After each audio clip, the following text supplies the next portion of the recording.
zaman böyüdük bilmirəm bunu. Yetim sayılacak yaşa çatmışıq. Bizi boya başa çattıran kesin.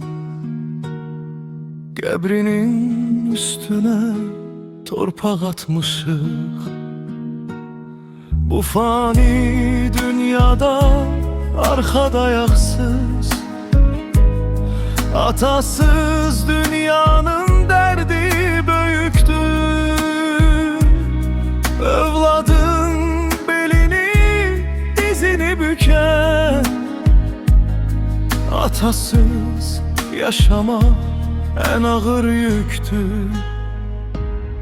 Dilimin ezberi sözü sen ata, övladın ağlayan gözü sen ata. Mən indi anlayıp bilmişəm bunu.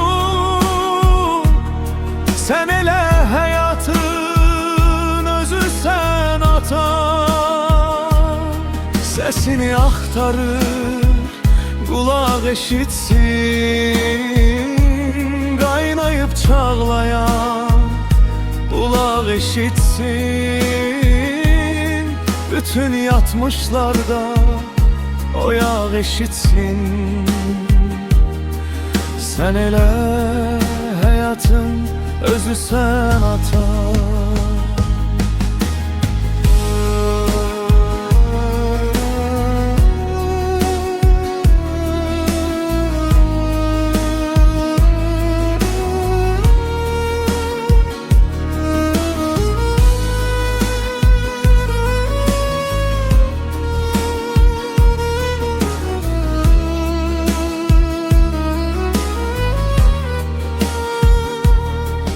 Sen deden günden beri ömrümde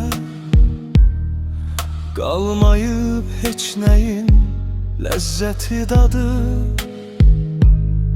Sen deme hayatın menasıymış. Atanın varlığı, atanın adı. Her seher adını çekir yüreğim. Her akşam esretin yoldaşı olur. Ata hasreti hiç vaxt bitmir ki. İllər keçsə belə gözyaşı olur.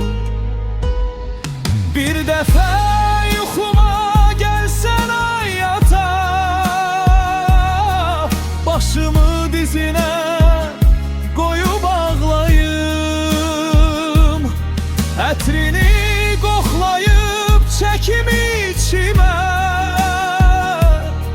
Ətrindən bir dəfə doyub ağlayım. Dilimin ezberi sözü sen ata,